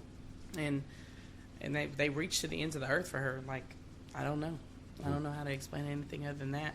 I just try my best to keep her humble, because once she realizes how smart she is, and it's over, dude. I'm sure you've noticed this every once in a while. I'm not saying all the time. I mean, our kids got some dumb moments. Kids are dumb sometimes, but they'll say something and you're like, oh shit. Like, you notice the light bulb coming on in their head, and they're thinking deeper. You can notice differently the different stages, and there's many levels to it. But Right. I feel like every Yeah. time they go up a level, you notice it. You notice, yeah. like, they're heightening it. Just even if it's just a tiny bit, like whatever the conversation, the life conversation they're having, it slowly progresses deeper and deeper as they get older. For sure. Yeah. Like, my daughter wants to be a veterinarian, and I'm trying to figure out different ways to put the math, the reading, the science, and the history all together with the animals. You know what I mean? To, like, Yeah. make her more interested in actually wanting to pursue those things. For sure. A quick one about that. Gabby recently, we've had a lot of flies in our house, so I put up some fly ribbons, and she saw them and she said that it was sad, not because they're dying, but she was like, yeah, because she understands. We watch a lot of nature shows and everything. She understands that sometimes, like she's saying it, we have to kill them, or we have to get them out of our house at least. Right. But it's sad that they're dying because their bodies are just stuck right there, and no other animals are going to eat them. Oh, shit. So their bodies are just getting wasted. That's what I'm talking about. That heightened. What kid do you think is going to think that far down the rabbit hole? At first I thought she was just saying, "Oh, it's sad that we're killing these flies," but she's you're like, fucking "No, up the circle of life." It's one thing to kill them, fine, but we're just wasting them. Yeah, she's like, feed the frog or something, Dad. Like, take the strip outside. She did. She asked, "Can we set it outside and let other animals, other bugs?" I'm like, "Well, if we do that, it's just going to get." More bugs trapped on it. Yeah, I know. You got to think it through. So I got to tell her, it wouldn't work, but I appreciate what you're thinking. It's just, we can't do it this time, but try. I really like that you are thinking that way. Right. You could get one of those zappers, so at least you can just empty the tray out. That's a good idea. Or something, maybe, here, now go dump it out. Now go dump all these, but yeah. What do you, I guess, this might be not apply to you as much because your daughter's still really young, but I guess it still can apply. What do you feel like your current dynamic and relationship is with your daughter? I think, and I know that this is going to change as she gets older. I think I'm mom. I didn't want to, but I've kind of had to take on the disciplinary side for Becca. Mm-hmm. Just real quick, because I don't know if we've said it right here. How old is your daughter? She's 8. Okay. Yeah, and her dad, she's daddy's girl, and I understand that he doesn't necessarily have as much time with her, and he wants to be the good guy. He wants her to have fun. And then Skylar, he's kind of trying to balance the stepdad role, you know what I mean? Which she adores him, they get along fine and stuff like that. And does he play that? Has he been kind of use that as I'm gonna be best friend or friend type? And he definitely has he's taking her phone away. You know what I mean? He has the disciplinary side of it. You know what I mean? So he's able to take some part of that. Right. Okay. Yeah, we find ways to get the point across for sure. I guess she's still young enough to where he can still assert himself a little bit more. Right. He came in when she was young enough. It'd be a lot harder if the older the kid gets. Right. It's harder to set an actual standard to it. Yeah. All right. But I've had to be that, and I don't want it. I love it. I love that she listens and that she's getting it. But I hate having to be that disciplinary thing sometimes, man. I hate having to be the bad guy. Now I gotta swatch her butt because you don't listen to nobody else except me sometimes, Mm-hmm. or you know better, you know what I mean, things like that. And that's why I try to make it such a teaching thing, because I just don't want it to get big, snowball effect type of thing. But that little girl loves me to death, and I love her, and that's my boy Blue. One way that I feel like we're similar is I guess wherever we're in a social setting, I feel like you're a shit talker. All day. Are you that way with her? Oh yeah, hell yeah. Is she that way with you too? She's getting there. Okay. It used to be, it was hard to kind of transition it. She's understanding it a little more now. She's starting to get sarcasm and pick up on it, and I think that's the best thing in the entire world. Mm-hmm. But her roast, her kid roast. You know what I mean? She'd be like, "Stupid head," or we were doing the animal flashcards, and she's like, "You look like this one," and she's pointing at a hippo or something. I'm like, "Asshole," But at least that one's pretty good though, because she's like, okay, I know. She knows that this shit's gonna get her. Yeah. You know what I mean? Poe has figured out that if I say anything about mommy's belly, she gave her a reaction one time, so now it's she's starting to think of jokes that she could try to how can I expand on this? Well, I tell her all the time, you're not allowed to say shit. Right? Mama was a bad bitch before I had you. You hear me? Fault. It's your fault. I'm fat, dude. I gained 100 pounds with you. Yeah, Gabby and me, both my girls and me we go back and forth a lot. Oh yeah. They've told the harshest one. I always tell everybody the harshest one that they got me so far is Gabby telling me that she's gonna wait till I die to have a boyfriend. I'm because apparently it's gonna be I'm so embarrassing. She doesn't want my boyfriend. She doesn't want me. Not for the fear, but that you're so embarrassing. She doesn't want to be embarrassed. She didn't want me because we go back and forth. I'll call her ugly and this and that. And I was like, "You're never gonna get a boyfriend." She's like, "I'm gonna get a boyfriend, but I'm gonna wait till you're dead so you don't get to talk to him." So I don't get to talk to him. What the fuck? That's hilarious. And then at that point, I was like, "Okay, let's just stop being mean for tonight. Let's just be nice now." We were. I was on the phone with one of my friends, and me and her, we were cutting up and talking shit about each other too. And she said everybody talks shit about my ass. I got a fat ass, and she said something like I've always called Becca Big Booty Becca because she doesn't at all. But I call her that because like Just like her the way it diaper sounds, when or- she was little, like that huge ass okay. diaper, and call her Big Booty Becca. Anyways, and she calls me Big Booty Mommy sometimes when we're like, rapping or going back and forth, and my friend jumped in trying to like jump in and say something, and she was like, tuna booty. She said something like, shut up, tuna booty. Like, this is not about you. And it wasn't what she said. It was the effect that it had on my best friend on the phone. She was like, my ass does not smell like tuna. Like, it cut her so deep. I knew that had hit a nerve in her. You know what I mean? And I was like, She this just is came the up with best that shit. completely on her own on the spot. Yeah, I had nothing to do with that. You are now tuna booty forever. Like, I still say that shit. It's so funny. The one that recently, we have a cousin, Junior, that likes to talk shit to the kids, and Gabby takes it. She started she kept getting emotional, like getting frustrated with him because he calls her a baby. And I told her, I kept trying to tell her, don't get mad. Think of something to say. What can you tell him? Yeah, get him back. She's got it locked and loaded. She's told me at home, the next time when he starts saying anything, I'm gonna tell him it looks like he has a baby in his belly. There you go.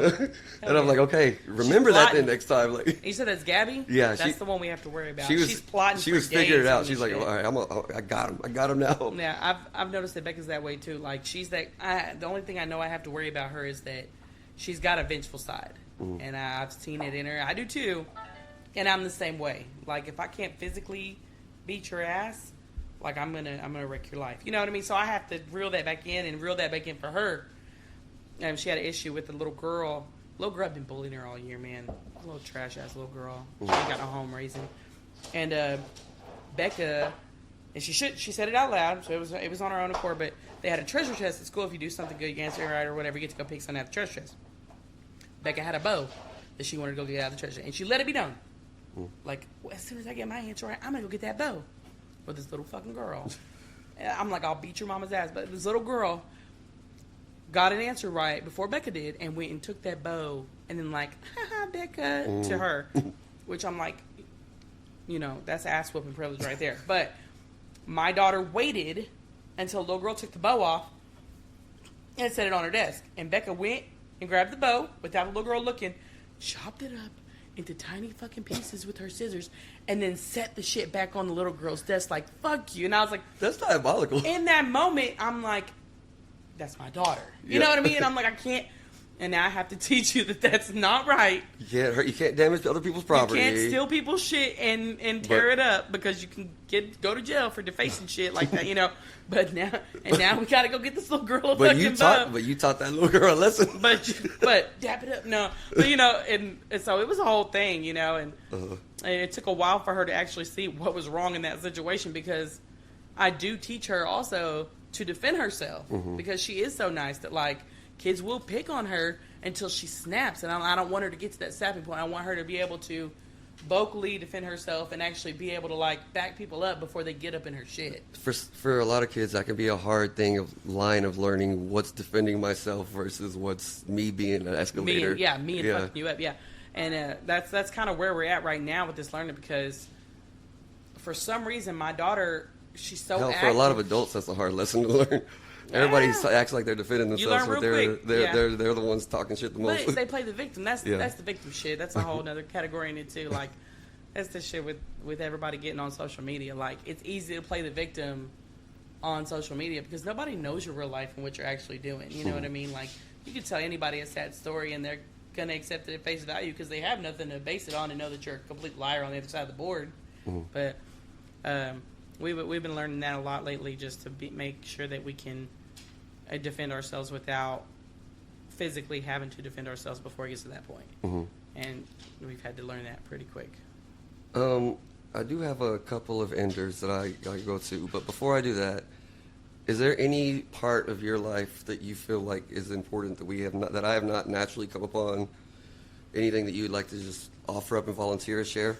Well, I mean, the career aspect of it, I think that I would just kind of touch base and say that if you're looking for something to do, try out everything and figure out what you want to do so that when you're doing it, you actually love what you're doing. Because I was just kind of trying to make ends meet off the bat, so I didn't really have that luxury for a long time until I got grown. Like, I started down this path earlier, but I never really finished it, I guess. What was your job and career path? Like, what? Okay. How did you start, and then what does it evolve to the way you financially supported yourself? So I jumped into like just food job, fast food jobs and shit when I was in high school, and then from there I changed my route and went to college and I did a music education course, and then I switched to the nursing course, and then I got out of the nursing course because I got tired of wiping people's asses, and I went into phlebotomy, did that for a while, and that's one of the most toxic environments you're ever going to work in your entire life. It's like fucking high school. It's trash. Anyway, it was a plasma center. I did that for a while, and then I went into management. I've done sales too. I did sales for a while. I read people really well, like we talked about earlier, so I could tell if you don't want me to fucking talk to you. And I catch up on that too quick to be a salesperson. I'm not that pushy bitch that's going to keep talking to you, so I can't do it. Yeah. Like, my husband can sell ice to a fucking Eskimo. I'm not that person. I can't do it. Like, if you tell me to fuck off, I'm going to be like, you right. Because I'm that person. You don't want to be annoying. That's how I felt whenever I tried that for a little while. And the shit I was selling, it wasn't that I was bad at it. Like, they ended up making me a trainer. Like, I was the head sales rep for a long time. Like, because if you give me that eye, I got you. You're gonna buy this shit. You know what I mean? But if I don't get that eye from you, I'm not gonna be that person to bug you in HEB. You know. But so I did that for a while, and that just wasn't me because it wasn't steady enough. I needed something steady to make it. And then I went into food again, and I was a driver for like a year. I was a delivery driver, delivering pizzas, and that shit was easy money. And I would use my paycheck to pay my bills, and I would live off my tips. So it was like game changer. And I could party or whatever I wanted to do with that. And then Johnny saw something in me, man. I honestly, I was just kind of partying it up and living my life crazy, and he saw that I was that person that came in early, stayed late, did extra shit I wasn't supposed to do, and he was like, you should be a fucking manager, you know? And by the end of me and him just forming that friendship, he kind of took on a little mentor role too. Like, he was the GM, and he took on a great role. He made me an assistant, and then he eventually let me go to be a GM with no, you know what I mean? Like, no remorse. You know, you have those bosses who don't want to let you get promoted. No, he was never that person. So then I was a GM, and I worked at Pizza Hut itself for about 7 years. And did that for a while. I ended up being a general manager and won a bunch of awards my first year as a GM, and then ran like the busiest store and got a contract with Baylor and all kinds of, and grew that fucking company. And then at that point it was, I'm bored. I got this. I know how to do this shit like back of my hand. I literally can do this in my sleep and have been for a while. I can do this drugged out of my fucking mind. I need something more. And I wanted to get that next promotion. And when I didn't get it, I had been doing the job for a little while. Me and Johnny were kind of like sharing the load. I would help him with whatever. He was doing the job. I was helping on like the marketing in and doing the job of our boss that we didn't have anymore. He had gotten fired or quit or some shit. And then they brought in a training dude that was an asshole to take the job because of some personal shit that the higher ups were doing. Like, our whatever the fuck he was called, our CO or some shit, was screwing the training manager and had to get her out of there and move her to a different position and all kinds of stuff that he needed for his life. So we got screwed up. And at that point I was like, fuck you, I'm out. You know, I left and I was a GM at Taco Bell for a little while, and that's the point where I was making amazing money. And I was making about $80K a year. I was making about $80,000 a year, and after bills, I didn't have shit to spend it on except drugs.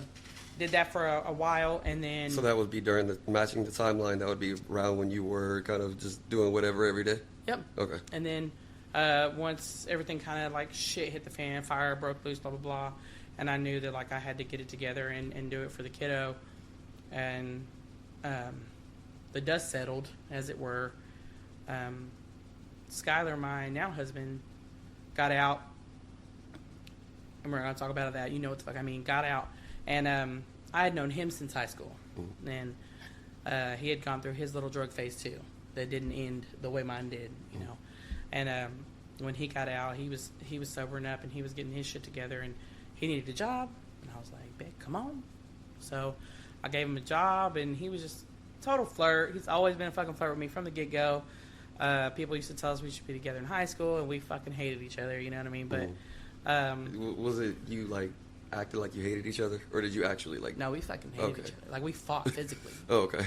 And we used to get drunk and fight. Like, when we were partying and shit. Like, we would get drunk, and every time we would get drunk and we would fight, because we would get drunk and fight, like, we would go out in the yard and, like, draw it out. Yeah. And I would end up breaking his glasses every fucking time. And then I would have to go buy him a new pair of glasses. So it was a whole running joke at the moment. But so he got out, and it was just, I guess, right timing, you know, right place, right time. And he hit me with the vibe of, like, are you ready to fucking settle down and chill out? Because when it didn't work out with my ex-husband, I had only been with 3 people in my entire life, and I had a moment of we'll call it a hoe year. I was a crazy person for a year, for sure. And so he saw me go through all that bullshit too, you know. And he was still my friend, and just stood by me through the whole shit and watched me go nuts and act a fool. And he was just kind of like, "You ready to settle down?" I said, "You know, we can try. I'll give you a date," type of shit, you know. What that sounds like it makes sense, like timeline of both of your lives matching up. What changed personality wise, or just did both of you just kind of mature? What kind of changed from you personally not liking each other? Well, so to it was a competitiveness that is still in us to this day. We are still very competitive people. Me and Skylar have always been like this. I was a junior. Yeah, no, fuck. No, I was a sophomore his freshman year. Okay. And again, music is life. I was in band, and I was playing French horn, and I was already doing this dude who was also a French horn player, the Marine guy. Okay. And he was like a little shrimp dude that I couldn't stand. Like, he was loud mouthy, fucking look at me, ew, get out of here, you know. A guy's ego, I've always been this person to, like, shut down a dude's ego. Like, I love putting guys in their check. I don't know why.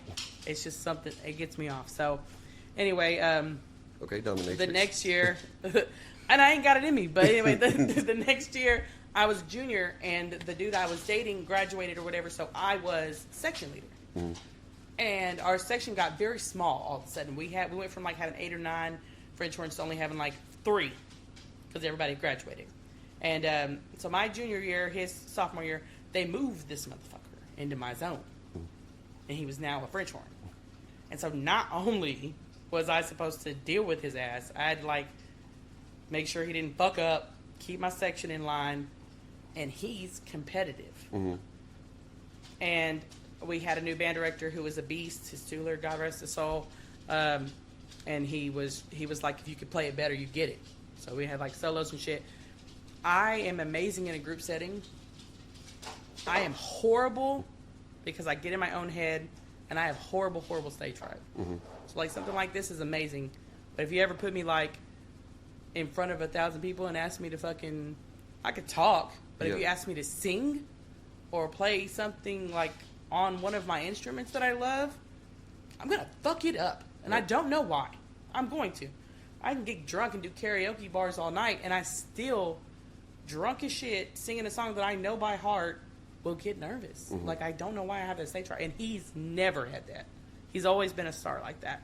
And he's an amazing singer. And he also has that same... He literally... We didn't do it together, but he has a Music is Life tattoo, too, that he got, you know, when he was around my age, you know. So, he started beating me out for solo parts because he would practice and he would try. And everything always just came so naturally to me. I never fucking had to until that point. Yeah. And it messed with me to the point where I didn't try.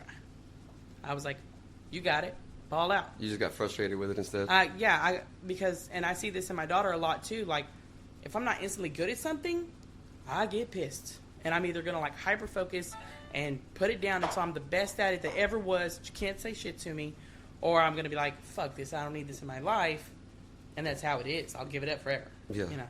So when he started beating me out, it was more of a power trip for me. And I hated him because... So now you had a mortal feud. enemy. Yeah. And I was like, I'm physically going to beat your ass. Like, every time I see you, I'm knocking you in your nuts. And that's literally what would happen. Like, he would come into a door, and I would know he was coming. I would wait on the other side of the door and knock him in his nuts as hard as I could. And we would physically fight for a while. So you were the asshole. I was the asshole, dude. And, like, but he knew what he was fucking doing. Yeah. You know what I mean? He would see me. He would poke the bear. Yeah, he fucking would do it. Like, I would play the solo, and the solo would be a beast. And it would have taken every ounce of fear from my body to play that solo. Mm-hmm. And I might have messed up, like, on the let go of one note. And he would do it he'd be like, does anybody else want to drop it? And just, fuck you, bro. And he'd raise his fucking hand, and he'd play the solo and do it that one note better. Yeah. To get it. You know what I mean? Or he would know I was shaking. You could hear the shake in my horn. You know, things like that, you know. Did he ever, like, specifically call you out, like, oh, you fucked up on this spot? Or yes, like, he did. All the time. Yeah. To point out to you, like, I know where you messed up. It's like, this right here is why I got the solo over you type shit. You know, and I hated it. I hated everyone. And, so once we split up and we didn't have that essentially this hierarchy of it anymore, I was like, oh. Well, plus, now you were in the position where you had the power. I had the power before. I've always had the power. I don't know what it is about that. I've always been about that life. I don't like being the grunt. But, I mean, even in the... whereas before he might have been beating you out for solo, now you're his boss. Yeah. I had to fire him once, too. He worked with me previously before at Pizza Hut, and my CEO thought that he was stealing, and he wasn't the one stealing at the time. But he was using coupons to help customers out who were broke. He was giving them deals. Mm-hmm. And my CEO didn't like that. And my CEO called me. This motherfucker wasn't even working that day. It was his day off. And he said, you need to go fire Skyler. And I was like, he don't even fucking work today. He's like, you need to call him. You need to fire him. And I literally had to call him, get him to drive up to the job to fire him, essentially. Uh-huh. And I was like, I'm sorry, bro. Like... you're fired. Like, fuck, I'm sorry. Like, I can't do shit. Yeah. And I'm that questioner, you know what I mean? I'm like, why am I firing him? Because I fucking told you to type shit. You know what I mean? And that was kind of a turning point for me at that company, too, to be like, it's like that. Mm-hmm. Like, it's a drop of a hat like that, you know? So, but the second time he worked for me, it was just a different dynamic, and he had his shit together. I knew he had his shit together, you know what I mean? We had grown up a lot, and he was just about it. He was his own man now. I didn't see him as that little fucking kid who had been bugging me for. And if you take away all the other things you talked about that you had going on, y'all's personalities would click a lot better. Oh yeah. And the thing with Skylar is like, he's had a really rough life too. That'd be a whole nother hour long, but he's got something that I didn't get until I was grown, and I'm still working on to this day. Like, my emotional maturity, besides the fact of caring for others, my understanding it and processing emotion and not making it into rage or not making it into and I don't give a fuck has been really hard growing up, because those were my two options. It was like rage out and do what you can to get what you need, or drop it because you don't need it. And those were the two things. If you came into my life when I was younger, I was the fighter. I was that person who was going to beat your ass. I was also the smartest kid in your fucking class 90% of the time, you know? And so you couldn't tell me shit. And he has the emotional intelligence of something that I hope to someday be able to get to. He can tell me, like, why I'm feeling a certain way without me having to say shit. Mm-hmm. You know what I mean? He can tell I'm upset without me having to say shit. And he knows how to calm it down and comfort it, which is something I had never from anyone, I love you, mama, like never from anyone had before. Mm-hmm. It was always like a, shut up before I give you something to cry about. Yeah. You know what I mean? So it was nice to have somebody who understood where I was coming from, actually knew me as a person and saw what I was doing and knew that I was trying my damnedest and was willing to not only come in and help in that gratification, but fucking see me as a human being and not as mom or somebody that can just fucking do whatever they need me to do. You know what I mean? And he came in and was like, we lived together for a while, and I lost my job at Taco Bell because they thought I was stealing. And I'm the kind of person who doesn't do shit like that. I'm not going to steal food off a fucking food truck while I'm making $80K a year. It makes no sense. So I brought all the evidence to them, and they understood exactly what I was saying. And then once they realized that I had caught them in a bald-faced lie, they said that they were going to transfer me. Mm-hmm. And they were talking about big transfers. And they wanted to transfer me from the beginning because I was fixing stores for them. And they knew wherever they transferred me to, I was going to fix it, you know. And I said, no, I quit because I'm not moving again. I had literally just found where I needed to be. And so they moved me, and I quit before they could actually get that paperwork in. And I quit on the spot. And he walked out with me. And we literally, neither one of us had a job. I had just lost my house because of the big winter storm. I had been staying out near Golson, and I had like 2 acres of land, a friggin' 4-bedroom, 3-bathroom house that I was doing a rent to own with the guy from. But when the winter hit, it froze the pipe so bad and messed up so much of it that the guy I was buying it from said that it was going to be too expensive for him to fix. Since I was still in a rental agreement, he would have had to fix it. And that he was going to sell it to Magnolia for the land off of it, and then just make some money and then get rid of it. Mm-hmm. So I was homeless at that point as well, because I never even went back after the storm to get my shit for about a month. So I was staying at Dad's at that point. It was me, my daughter, Skylar, and the dog that we had just gotten, thinking we were going to have one big old happy family out there. And I tried some odd jobs. I did detailing, for Christ's sake. I did I did like the mechanic side of that for a little while because I've always, Uncle Jeff, I used to do the mechanic shit with him, you know. And he taught me a lot about cars. And I did, I went back to Pizza Hut and did a little bit of a shift manager job for them and stuff like that. And I was sitting down with Skylar one night, and he had known me to do hair before. I was hair obsessed. In my spare time, no matter what job it was, I was doing something stupid with somebody's hair, you know. When I was in high school, I cut Jesse's hair and put an 11 in the back of his head for a fucking prank one time, you know. I love you. And so I was sitting there talking about hair, and he was like, well, why don't you do it, you know? And I had always wanted to go back to beauty school, but at the time, Becca wasn't in school. I had no child care or anything like that, and I had to make money to do it. And then we moved in with my mom to kind of make sure we had enough room for everybody. So at that point, it was we had a room, Becca had a room. We were sharing the house, you know, with my mom. We moved in and halved everything. And he said, why don't you do it? This is the perfect time to do it. I got our half the bills if you want to do this. And it was probably the first time I'd ever had anybody truly believe in me without me doing it myself.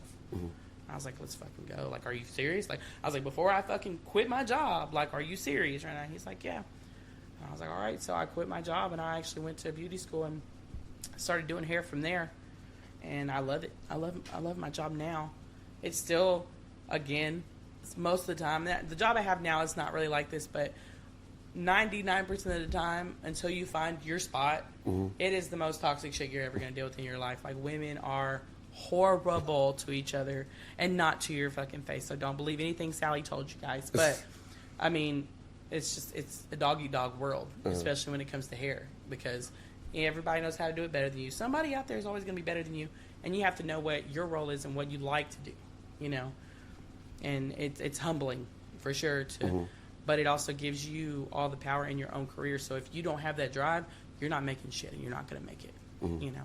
So I've been doing that for a while now, and I love it. Absolutely love it. How long has it been since you've went full, since you actually started doing it professionally? So technically now, I've only been professionally getting paid for doing hair since April of last year. So almost a year and a half, probably about a year. A year and a half. Oh yeah, a little over a year. Okay. But you know, you do the 9 months in the school before that, all practicing out. So, hair obsessed, But I just meant as About far 2 as like years. actually being able to say, okay, this is now my living. I'm now making this. Yeah, is I my, made tips and shit there too. So for about a year. I had a good school where you could actually get paid for doing Okay, it. so a little about Yeah. close to 2 years then. About 2 years, yeah. But I mean, before that, it was always somebody coming to the house and they needed something So done. it was always something like a hobby, something you loved, something I loved, something that I knew, or it that could I have at least either a side income or just something to do for That's friends. what it was. Exactly, was the side hustle. Uh-huh. And somebody always needed something done, a color, a cut, whatever And it was. you just you've now been able to turn that into full time. Yeah, yeah, for sure. And you, like I said, you just got to find your spot. You just got to be able to branch out. But I think your career affects your life as much as anything else. Mm-hmm. You know, whether you love it or whether it's something that you can't stand is going to affect your happiness, and that in turn affects your kids and your man and all that other stuff. You know what I mean? Both of those are very intertwined, so it kind of naturally took me through the progression of your relationship with Skylar and also your career path. Both are very that kind of took me through It's both nuts. of those. Yeah. So at present, for the current day, before we get to the future of current day, title of this is Enjoy It While It Lasts. One of my big things is just about we only have this one life. Can't control all the major things in the world all the time, but all you can do is control your own life and then find whatever enjoyment you have. Right. What currently do you have in your life that you get your joy out of, get your happiness from? Well, yeah, like 99% of the time I love my job. But I will say this, like, I know my daughter's into it now, but I love Becca being in softball. Mm-hmm. I am that parent. I had to get looked at by the team manager and was like, if you get kicked out, then I get kicked out. And like, she was making eye contact with me while she was telling the whole parent group, you know what I mean? Uh-huh. Because I'm that bitch. Like, I'm screaming at the top of my lungs. I'm the mom that brings the little face paints and shit for the girls. I am dugout mom. This last week they made me a coach. I didn't even fucking know. You know, they were like, "Are you going to be in the dugout during the championships?" And I was like, "Yeah, probably." And they were like, "Well, you're now the fourth coach then." You know what I mean? And they were like, "Here, make sure you wear this. Make sure you do this." And I was like, "Okay." And it wasn't that I'm getting paid for it. I essentially have to pay to do this shit. Honestly, Yeah. it's cost hundreds of dollars, but just seeing like her light up and know that something she wasn't good at, that she worked her ass off and now she's good at, and she's getting the recognition for it. And not just her, the other girls too, you know what I mean? And see that teamwork and stuff like that, it lights me up. I love that shit. I look forward to a game. I'm that person, like my boss, I know she gets headaches from me. I'm like, I might have a game today. I need to be off at 5. Like, can you write that in? This is another way that we are opposite, because when my daughter was in softball, I was hoping that games would get canceled. Like, is it raining yet? Like, oh God, we gotta go. Well, see, they don't play that shit in this league. Like, this was hell this year, especially with all the fucking rain. So we started off the season with having 2 games a week. Mm-hmm. If one of those games got rained out, you had a makeup game. So then we went to having 3 games of fucking weeks. So no matter and what. we did this for 3 fucking weeks because one of those 3 games would end up getting rained out. Yeah. So we would just have to fucking keep carrying it over. And now, like, this last little championship game, the first one was supposed to be Thursday and it got rained out, and so they moved it. And now we got one coming up tomorrow night, and it's fucking supposed to rain then. It's just, come on now. But yeah, I like that shit. I love that shit. I like seeing her competitive side and get it. You know what I mean? Anything outside of, like parenthood or being As a me, family as a person? Yeah, just beside obviously, or also wanna know don't my also don't hobbies? I also don't want the I have a I life. love my husband so much that's what I was literally about to say that. I do love my husband, y'all. But okay, I love Mario games. Period. It doesn't matter what kind it is. Mm-hmm. I'm about it. Mm-hmm. There are some that I think are complete trash, but I'm like, you'll still love to play I'll them. still fucking play it if I have to. If that was the only one alive, I'd do it. I love swimming. Honestly, I'm the one that got the pool. Mm-hmm. Like, it's cool. My daughter can swim in it, I guess. But like, I love the water. Mm-hmm. I've loved the water for as long as I can remember. We're going to the beach here in a little while, like in a couple weeks. Maybe it's next week. I don't know. It's coming up quick. Galveston We go to this little reservation in Padre. Okay. You can actually drive on the beach. It's pretty beast. That I found like years back, probably about 10 years ago. Actually, I found it. But we go out there at least once a year, if not every other year if we don't have something else going on. I've tried to get her into it. She's picking up on it now. I love board games. I'm a weirdo with that shit. And I love Disney. I'm sure that's from my childhood. That is like a comfort from my childhood, but I'm still huge Disney. Is your daughter as much as a Disney fan as Fucking you? right? Okay. Yeah, I definitely push that shit so on her. you're not gonna you won't look like the creepy Disney adult when you go to Disney World. You'll have your daughter as as your shield. Yeah, but I mean, like that's why you have kids, right? Yeah. To go to Disney World and have an excuse. Yeah, basically just if to I live. can't do it for myself, I gotta do it for her. You know, whatever way you want to live vicariously, that's why you have kids. That's exactly what we do. Yeah, I wanted to play softball growing up. Guess who's playing softball? Yeah. No, I wanted to be a Girl Scout. She did that shit too. She did it for like 10 seconds, but yeah, I mean. As far as like what I love is I love making people laugh and like just fucking around and being able to be genuine with somebody. That's probably my biggest joy in life is being able to have not just those like, oh, how's the weather conversation, but having like a deep conversation with somebody and trying to get their views on life as much as getting my own out there. That honestly brings me more joy than anything in the world. Yeah. What would you say your current goals are moving forward? I don't know, man. I'm kind of at a weird standstill because we just bought the house and we just got married like, I don't know, a year ago. Over a year ago. And we just bought the house, not even about 6 months ago now. And still pretty new in the career. Yeah, I'm pretty new. I'm just kind of just killing it at that and just gossiping it out. I guess the only other one that I currently have is the same one I've had for the 5 years, and that's just to fucking bank up and get self-sufficient where it's not about the job anymore. It's about like building a trust and like getting that stability for her for the rest of our lives so we don't have to worry about it no more. And then building my own business up to where it can be a company, essentially be a salon, and that's what I was going to ask next. Yeah, help other people grow and stuff. But that shit is hard, and it is no fucking joke. And you can have all the dreams you want, but you got to realize there's a reason it's a 5-year plan like that. Shit takes time, and don't burn your bridges. As much as you might fucking hate somebody, don't burn a bridge because you never know when that person is going to come back in your life. You know, as a help or as a destructor. So you got to know who you're dealing with.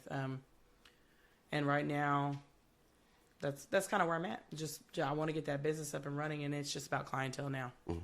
Any family or personal goals? Whether it's something from having another kid, possibly, or just so we're not like doing shots or no shit like that. You know what I mean? But we're not practicing safe sex either.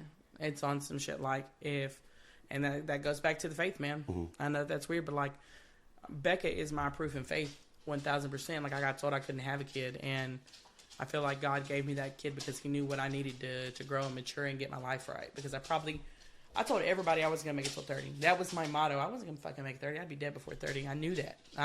I hoped that sometimes, you know. But now it's more of like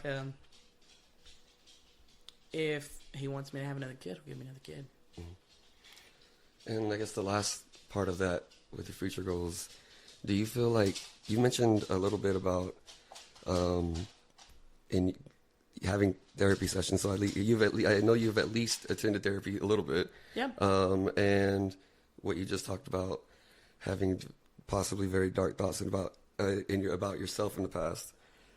Just in general, it seems like you're in a very good mental stable place currently. And do you feel like you found peace in life? And if so, how? Like, if so, what do you feel like the key is to maintaining it? And if not, is that something do you feel is achievable for you? I feel like I have a very dominant presence as a superwoman. I try to put that out there. I've tried to put that out there for my entire life. And I do everything that I possibly can to help not only myself but other people. And when I hit it though. Like when I get dark, I get big dark. And it takes me a few days to come out of it, honestly, sometimes. And when I get dark, it's usually about myself. Like, the weight gain. You know what I mean? Every woman in this entire world, whether you be too skinny, too fat, whatever the fuck it is, has a problem with their weight. Mm-hmm. And that's been driven at us forever. And it's hard to accept that that's what it is that's been driven to us forever. Mm-hmm. You know, like one of my big dark thoughts that I have is that my trauma will rub off on my kid and fuck her up sometimes. Mm-hmm. And I never want her to feel like she has any doubt in her mind that she is beautiful. I don't want her to be a fucking, diva drama queen about it, but you're gorgeous, but be humble about the shit, Yeah. And I don't know. We've had a couple of things that call it a conspiracy theory, call it what you want. It's fucking real. This one's real, and it's not a conspiracy, but the human trafficking shit is real, and it hits home a lot closer to us in Texas than it does other people, and especially like you living up in fucking big cities like Dallas and stuff, and it gets worse the lower you go, but we I watched The Sound of Freedom, and I had about a month-long period where I was real fucked up. Mm-hmm. Because, like I said, I wasn't scared of shit before I had a kid, man. But that's my deepest, darkest fear. And it's most moms, real moms, they actually fucking raise their children. Deepest, darkest fear is that something that fucked up could happen to your kid. Mm-hmm. You know what I mean? And, fuck me. You know what I mean? I know that sounds stupid, but like, hell yeah. If somebody broke in and did some stupid shit right now, and it was just me and my kid in the house, I'd be like, shut the fucking door and don't open it, and whatever happens to me, happens to me. Call the laws, But I think that we went to Walmart, and it was just me and Becca. And we went to Walmart, and these two Mexican guys were following us through the fucking Walmart. And it clicked. It clicked for me because I am a paranoid. I've always been paranoid about safety shit because I've had too much crazy shit happen in my life not to be. But in this instance, we were about to go out of the home and garden section, and I saw them following us. And I was like, just to be safe, maybe I'm paranoid, because that happens a lot. Again, I know my paranoia. So let's go out the other way. So we came back through the main place of Walmart, and we were leaving, and they timed it where they were walking out with me and started following me to my vehicle. And at the point, I'm shoving my child in my car, and I'm letting it be known that I fucking see you, and you're about to have to kill me in this parking lot type shit. Like, fuck off. And I've never been more, like, huge mama bear in that whole scenario. They got in their truck, and then they, like, slowly drove past me, making eye contact with me and laughing. Like, it was the most meaning, scary, horrible situation that I hope nobody has ever had to be in again. And I know that it's happening. Like, I know that this is not just fucking me. And I know that there are women out there that wouldn't have paid attention, or that wouldn't have been my size to be fucking 5'10" and look like they could whoop your ass, essentially. You know what I mean? And that have had worse outcomes, Like, I call him my stepbrother. His dad's ex-girlfriend's kid that I grew up with, back in the day. He's a cop. I'm calling him. I'm letting him know exactly what happened, what the dudes look like, what kind of fucking car they're driving, where we were. It just happened. Like, get there now. He's driving. You know what I mean? And some people don't have those kind of connections, but I'm calling, my dad. I'm letting him know what's up. He's talking about bringing the gun over and stuff like that, And it's fucking terrifying, dude. That is the goal for me. If I could have any goal in the entire world, it would be to fucking, like, ostracize these motherfuckers. Like, if Hitler was ever going to go after someone, be it these people. Be it for this, And that's kind of the dark shit that I go into, It's more of a revenge darkness, if that makes any kind of sense. I like to think of myself as, like, the person who would do the horrible shit for the greater good. I hope that if my faith is real and God ever needs me to come down here and fuck shit up for him, I will. In a heartbeat. And he knows that. I'm that warrior. But other than that, like, everybody's got insecurities. But the only darkness I really have is about potentially real horrible shit that could possibly happen. Because that shit at Walmart really did happen. And it fucked me up for a while. And that was literally, 2 or 3 months after seeing that whole Sound of Freedom shit. And, it was real. It was real shit. In general, do you feel like that's still Do you feel like it's always present in your mind, or do you feel like you are still able to feel peaceful in life in general, or do you feel like it's just no matter what? You feel like it overwhelms you at all, I guess? Well, I mean, like, if it's just me and my daughter going out in public, yeah, I'm that bitch. I'm on a swivel. I look like a fucking prisoner who just got out of prison. I do sometimes, you know, until we get where we're going and I know we're good, you know. And I don't go a lot of places. But with her, you know, we'll go take her out somewhere. If I got Skylar with me, you know what I mean, or it's a family event where I know Chris is going to be there or somebody like that, I don't trip. And I can relax, you know. It's mainly more if you're just in public by yourself or with your daughter. Yeah. By myself, I don't give a shit. Yeah. Like, okay. you know, but it's really just with her in public. Yeah. That's really the only time, like, that I get freaky paranoid. Like, you can see it in my face. I'm tripping dick sometimes. But, you know, other than that, I think we're good on that one. It's just overall, I guess. Yeah. Because okay. I think that pretty much. I think, you know, when you're all growing up, you have that moment where you're like, you know, how you have those fucking cartoons with like stupid. You know, they're like hitting themselves in the head or something like that. I had a lot of that growing up. Like when I would fuck up every once in a while, I'd beat myself up so fucking hard, dude. Like I was my worst critic, hardcore. You still feel like you're extra hard on yourself? 1,000%, yeah. Yeah, I feel like I got the weight on my role, even though I don't. Like, essentially now I don't. Like, I have a partner who supports me. I have a support system. But, like, I guess just the trauma from the early shit makes you feel like you got the weight of your world on you. Do you feel like you are making any steps at all to let that go, that feeling? I do. Like I said, he's emotionally mature. He's got it for me. Like, I'll ask him about shit, you know. He makes sure that not only does he help me, he lets me know how he's helping. You know what I mean? And I'm not saying it's not for credit. It's more of like, this is what I got done, so you don't have to do it type of shit. You know what I mean? Or he'll check in and see how it's all going. You know what I mean? And he just kind of lets the guard down a lot.